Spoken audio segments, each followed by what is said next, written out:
Hey Fragrance Farm, welcome back to the channel. Today we're talking a fragrance that has garnered a massive following online. A fragrance people call modern classic, a banger, and for some, a bit of a letdown. Guys, I'm finally getting my nose on it. This is my first Guerlain scent in my collection. So we're diving deep into L'Homme Ideal Eau de Parfum. But here's the question. Is it a home run or not? Okay, let's go.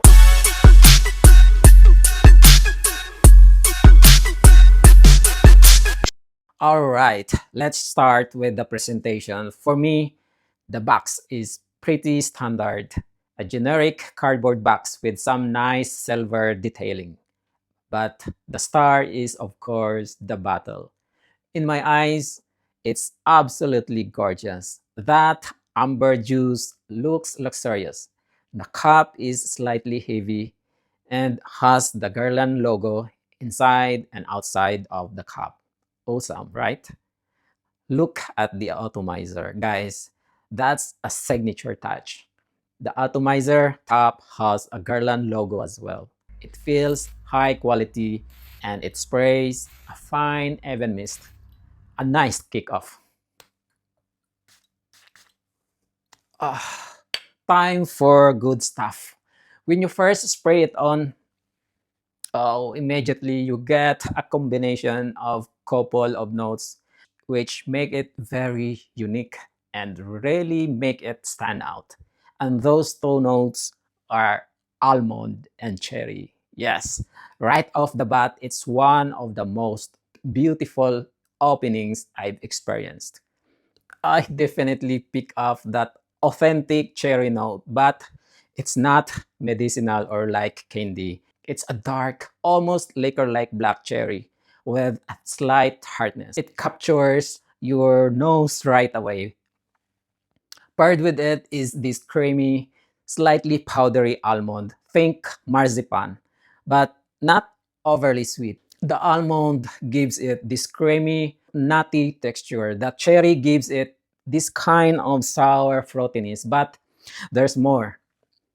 I do pick up a fizzy, bright sparkle of bergamot that lifts everything up for just a moment, and a subtle aromatic dusting of lavender and rosemary in the background. Imagine a sophisticated cherry, vanilla, and almond combo with a touch of spiciness and herbal flair, all blended very well. It's an attention grabbing, uplifting fragrance that just smells delicious and sexy. Moving on to the heart, which is where the magic really deepens.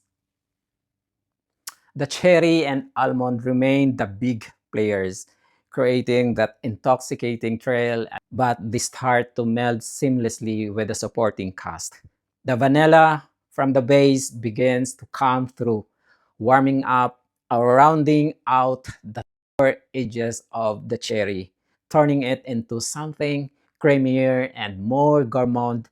In fact, it becomes this attractive blend that's just pleasant and incredibly high quality. Now, the listed notes include turquoise, rose, and incense. For me, I don't get much of that incense and rose as distinct notes.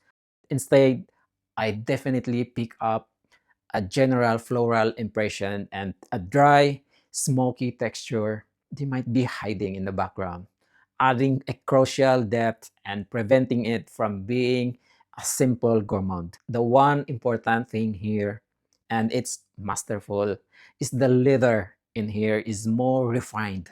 It's more in the background, just adding some support. It's not a sharp leather jacket. It's the smell of a luxury car interior or a well-worn suede glove, soft, warm, and utterly blended very well. This whole concoction is nicely blended, sophisticated, and professional. It feels elegant and luxurious. Jumping into the dry down and towards the end is where you really feel the Guerlainade, I mean the signature Guerlain vanilla base accord. The cherry, vanilla, and almond combo is still present, but now it's sitting on a beautiful, warm, and cozy foundation. The sandalwood comes through, adding a soft, creamy woodiness. The tonka bean here amplifies the vanilla and brings in a comforting, slightly powdery hay-like sweetness. And that refined leather, it's still there, a phantom note that gives the whole sweet ensemble a masculine backbone. On my skin, it leans more masculine in the dry down. It's less about the fruity blast and more about a sophisticated and professional skin scent that's elegant, luxurious, and feels like a close encounter kind of scent. In a way, it's close to that territory of a perfect, intimate fragrance, like the lingering scent on a sweeter after a great night out. Now, performance is where opinions split. In my eyes, it's decent, but I've heard people call it disappointing performance. I understand that. On my skin, I get an intimate level of projection for the first 1 to 2 hours. It creates a nice bubble around you. After that, it sits closer to the skin as a skin scent for another 5 to 6 hours. Definitely, it's not a beast mode blast, but for me, that works with this sense vibe. It's made for close encounters, not filling a room. So, who is this for? In my personal opinion, it's definitely geared to someone looking for something sophisticated and professional but still sexy. It's perfect for fall, winter, date nights, or when you want to feel put together. You know what I mean? It can be a signature scent if you love it. For me, it's a color weather banger. It's mass appealing, but in a high quality way. With that being said, because of its sweetness, maybe avoid the peak summer heat. In the end of the day, my verdict, this one takes the cake. I just love this one.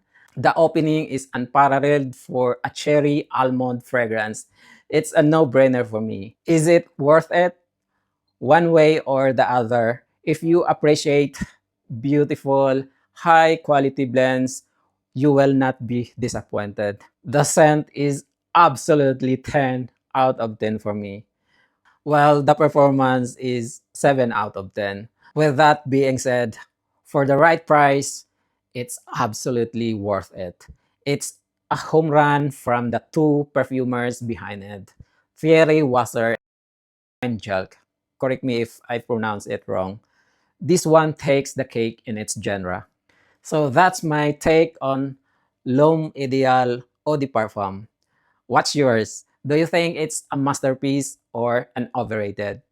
Let's chat down in the comments. If you enjoyed this detailed breakdown, smash that like button. It really helps the channel. Subscribe for more honest fragrance reviews. Thanks for watching, and I'll see you in the next one. Stay fragrant. Peace.